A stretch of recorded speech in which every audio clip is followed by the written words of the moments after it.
Hello दोस्तों, कैसे हो आप सब। आई होप आप बहुत अच्छे होगे, स्वस्थ होगे और खुश होगे। वेल, तो प्रोनाउन के अगले क्लास में स्वागत है आप सभी का। मेरा नाम है नीरज सिंह राजपूत और you can call me Neeraj sir. Well, so in this class we are going to study about demonstrative pronounce.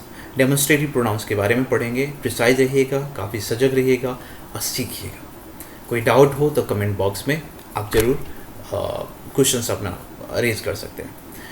Like and follow करना नहीं भूलिएगा, सब्सक्राइब करना नहीं भूलिएगा और शेयर करना नहीं भूलिएगा। वेल, और कुछ सीखते हैं, आपको लगता है कि आपने कुछ सीखा है, तब शेयर करिए, मुझे खुशी होगी। वेल, तो चलिए डेमोन्स्ट्रेटिव प्रोनाउंस की बात हम करते हैं। डेमोन्स्ट्रेशन आपने सुना होगा, किसी भी चीज़ को अगर आपने प्रूव करना है, कुछ दिखाना है तो डेमोन्स्ट्रेट करते हैं, यही करते हैं ना।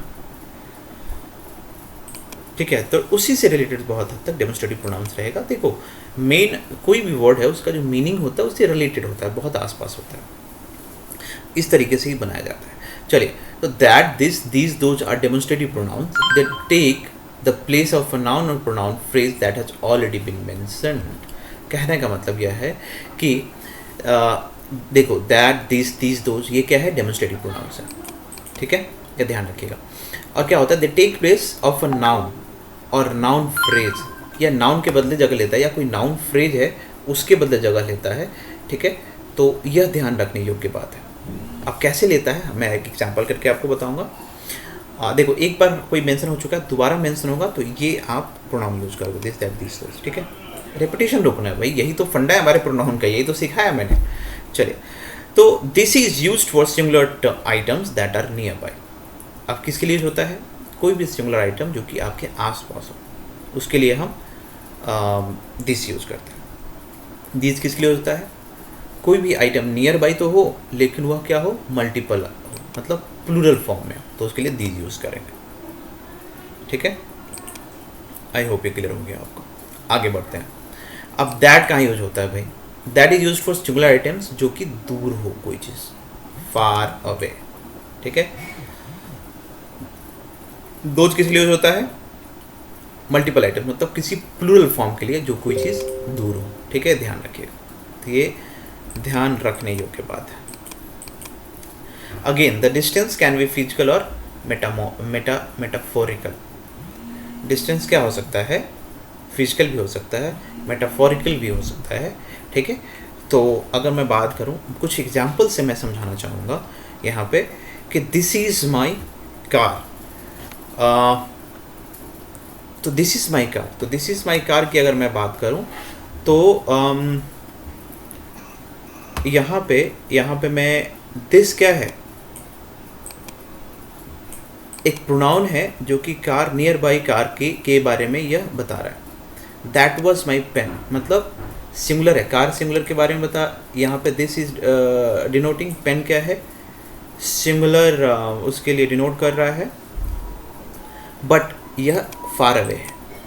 दिस से हम यह समझ आएंगे कि नियर बाई है। दिस से क्या समझ जाएंगे, है तो प्लूरल बट नियर बाई है, तो उससे क्या हो जाएगा, है तो प्लूरल बट फार अवे। यह मेन फंडा है भाई। ये क्लियर हो गया आप सबको, बेहतर है। चलिए, कुछ और भी नोट्स इससे रिलेटेड देख लेते हैं। To stop repetition of singular noun, that of is used, and to stop repetition of plural noun, those of you. देखिए, दैट ऑफ कहाँ यूज होता है, बहुत प्रिसाइजली समझिएगा।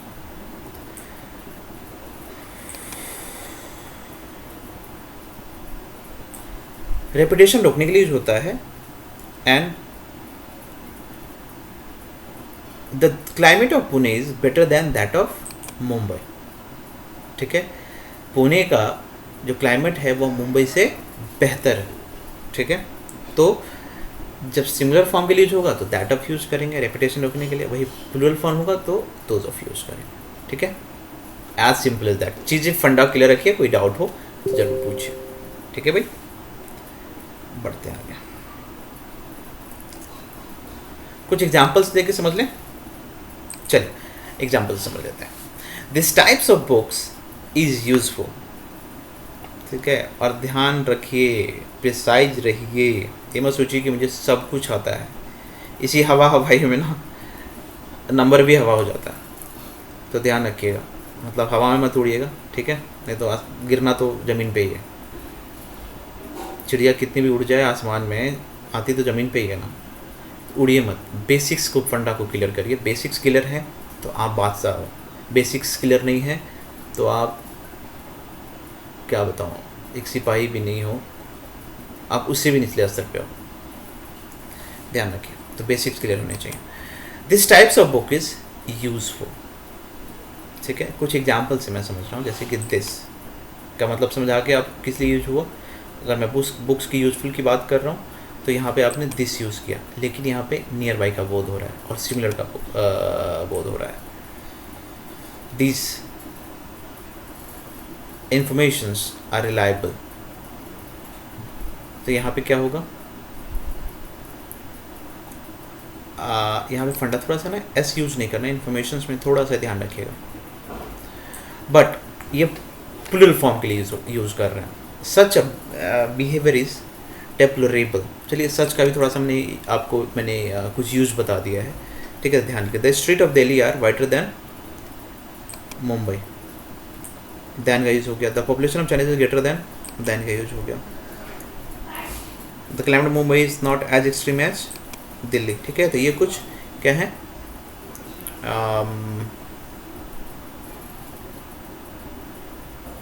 कुछ प्रोनाउंस हमने कहाँ यूज़ किए हैं और किस तरीके से यूज़ किए हैं वो मैंने दिखाने का मेरा मेन मकसद था। चलिए, रिफ्लेक्सिव एंड इंटेंसिव प्रोनाउंस की बात अगर मैं करूँ, एम्फेटिक प्रोनाउंस की बात करूँ, reflective pronouns and in self और सेल्व्स, ठीक है। रिफ्लेक्सिव प्रोनाउंस, अब आई होप आपको जो डेमोन्स्ट्रेटिव प्रोनाउन है वो आपको क्लियर हो गया है। अब हम बात कर रहे हैं रिफ्लेक्सिव प्रोनाउन की, या उसको हम इंटेंसिव प्रोनाउन भी कहते हैं, एम्फेटिक प्रोनाउंस भी कहते हैं, तो फंडा क्लियर रखिएगा, ठीक है। Reflexive pronouns and in self और सेल्व्स, जैसे माई सेल्फ तो माई सेल्फ भी में भी एंड हो सकता है, ध्यान रखिएगा। Yourself, myself, herself, itself, ourself, yourself, themself, ठीक है, इस तरीके से एंड होगा। A use a reflexive pronoun when both the subject and object of a verb refer to the same person। यह कब use होता है भाई, पता है आपको, जब सब्जेक्ट एंड ऑब्जेक्ट का जो वर्ब होता है refer to the same person और थिंग को जब वो डिनोट करें। एग्जाम्पल से समझ लेते हैं। Henry caused himself for his poor insight, I site. अब देखो, हेनरी ने क्या किया, अपने आप को कर्ज किया, ठीक है, पुअर आई साइट के लिए। दोनों, तो इस केस में हम क्या करेंगे, हिमसेल्फ यूज करेंगे। तो सब्जेक्ट ऑब्जेक्ट के लिए, दोनों के लिए जहाँ पे बोध होगा तो हम वहाँ पे रिफ्लेक्सिव और इंटेंसिव प्रोनाउन यूज करेंगे, ठीक है। They booked themselves room as the resort and at the resort. देखो, तो हमने देमसेल्व्स का यूज किया जब सब्जेक्ट और ऑब्जेक्ट दोनों को यहाँ पे डिनोट करना हो, तो रिफ्लेक्सिव प्रोनाउन हम यूज करेंगे। I told myself it was nothing. Again, why is myself used? Look and keep in mind the subject and the object. Any doubt guys, do ask me the doubts in the comment box. चलिए, अब intensive pronoun मतलब it is very near, ये यहाँ पे time waste करने की जरूरत नहीं है, लेट इट बी। चलिए, थोड़ा एक एक्सरसाइज से समझते हैं। We must protect ourselves from this pandemic, ठीक है। ourself क्यों यूज हुआ समझ आ गया होगा। The poor man killed him and his own son. तो इसमें क्या गलती है, आप कुछ गलती फाइंड कर सकते हो इसमें। The poor man killed himself and his own son, क्योंकि ऑलरेडी पुअर मैन आ चुका है, तो यहाँ पे आप हिमसेल्फ यूज करोगे, ठीक है, क्लियर है।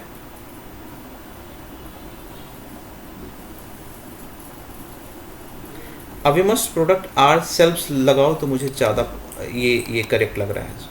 ये मैंने शायद ध्यान नहीं दिया पहले, ये ध्यान रखिएगा। ये हो गया, I do my work my self, ठीक है। आई सेल्फ तो लिखेंगे ना भाई, माई सेल्फ, ध्यान रखिएगा, ठीक है। रेपिटेशन को रोकना। She is responsible for her problem, she her self, you can write, ठीक है। तो यहाँ पे हैंड राइटिंग थोड़ी प्रॉपर नहीं है, तो वो थोड़ा ध्यान रखिएगा, ठीक है। She herself is responsible for her problems. He hurt himself, और ये ग्रामेटिकल गलत होगा, क्यों? क्योंकि मैं बता रहा हूँ, देखो इस थोड़ा सा ना पेन समझ नहीं आया तो समझ लेना थोड़ा सा, हिमसेल्फ है भाई। ही या तो होगा हर्टेड, ठीक है, या ही हर्ट्स होगा। ध्यान रखिएगा कि हमेशा ही क्या है, थर्ड पर्सन सिंगुलर नंबर है, तो उसके साथ वर्ब हमेशा सिंगुलर आएगा। तो अगर हर्ट है तो वह उसके साथ एस लगाना जरूरी है, क्योंकि तभी सिंगुलर हो पाएगा वो, ठीक है। या अगर पास्ट में है तो हर्टेड लगाएंगे। आई होप यहाँ तक क्लियर हुआ आप सबको। रिफ्लेक्सिव एंड इनफेक्टिव प्रोनाउंस का कुछ और भी फंडा में क्लियर कर देता हूँ। I availed myself at the golden opportunity. I availed myself of the golden opportunity. An umbrella is of no avail when it comes to thunderstorm. ठीक है, मीनिंग तो समझ आ गया आपको कि अम्ब्रेला का कोई वैल्यू नहीं होता, उसको हम यूज में भी नहीं ला सकते जब थंडरस्टॉर्म चल रहा हो, ठीक है। अब अवेल देखो, दो केस में अवेल यूज़ हुआ, एक वर्ब के केस में और एक नाउन के केस में। आई अवेल्ड माई सेल्फ, ये वर्ब के केस में यूज़ हुआ, ये किसके केस में हुआ? नाउन के केस में यूज़ हो गया, ठीक है। देखो, जब एडवांटेज के केस में यूज़ करना हो, टू मेक यूज़ ऑफ और टेक एडवांटेज जब लेना हो, एडवांटेज लेना हो, तो उसमें आप अवेल को एज अ वर्ब यूज़ कर सकते हो। Advantage towards attainment of the goal, मतलब किसी गोल को पाने के लिए, ठीक है, जो एडवांटेज हो वह उस केस में उसको हम नाउन कहेंगे। आई होप ये क्लियर हो गया। नहीं हुआ क्लियर तो पूछिएगा जरूर कमेंट बॉक्स में। मेरा मेन मकसद है कि मैं आपको क्लियर जरूर कराऊँ। I enjoyed the party, please enjoy yourself, I enjoyed myself. ये 3 सेंटेंस आपने पढ़ा, क्या क्लियर हुआ? एन्जॉय की बात करो, वर्ब वर्ब वर्ब, ठीक है। देखिए वर्ब क्या, it followed by an object. Verb, जब भी वर्ब होगा तो उसमें ऑब्जेक्ट जरूर उसके बाद होगा, ठीक है। एंड उसके बाद रिफ्लेक्सिव प्रोनाउन फॉलो नहीं करेगा वर्ब में। It if not followed by an object, reflexive pronoun follow करेगा। अगर ऑब्जेक्ट उसके बाद नहीं है तो रिफ्लेक्सिव प्रोनाउन जरूर होगा। क्लियर है भाई? कोई डाउट है तो ज़रूर पूछ लीजिएगा, नहीं पूछेगा तो प्रॉब्लम आपके लिए रह जाएगी, ठीक है। चलिए आगे बढ़ते हैं। He reconciled with his business partner, ठीक है। She reconciled herself to the demand of in-laws। देखो अब यहाँ पे रिकॉन्साइल हमने यूज़ किया वर्ड, 2 केसेस में, दोनों केसेस में वर्ब भी है, बट क्या केसेस हैं दोनों का मतलब समझ लेते हैं। वर्ब टू इसका मतलब होता है टू रिस्टोर हार्मनी। हार्मनी मतलब समन्वय बना के रखना, मतलब लड़ाई झगड़ा को रोक के रखना, ठीक है। तो अगेन इसके बाद क्या होगा, कोई रिफ्लेक्सिव प्रोनाउन फॉलो नहीं करेगा, ठीक है, नहीं कर रहा मतलब, ठीक है, क्योंकि यहाँ पे कोई भी ऑब्जेक्ट आपको नहीं दिख रहा है इसके बाद। अब to submit to accept something unpleasant, कोई चीज़ जो आप नहीं चाह रहे हो, ठीक है, उस केस में अगर आपको कुछ ऐसे परफॉर्म करना पड़े तो उस केस में देखो, अगर वहाँ उस केस में यूज हुआ तो वहाँ रिफ्लेक्सिव प्रोनाउन फॉलो कर रहा है। देखो मीनिंग का फ़र्क है। अगर मीनिंग आपने फंडा समझ लिया तो उसके बाद कहाँ पे आपने ऑब्जेक्ट यूज़ करना है और कहाँ ऑब्जेक्ट नहीं यूज़ करना है, यह फंडा क्लियर हो जाएगा। एब्सेंट को देखो, वो क्या होगा, to keep oneself away, यही होता है ना एब्सेंट। अब इसी में आगे एडजेक्टिव, एक सेकेंड है,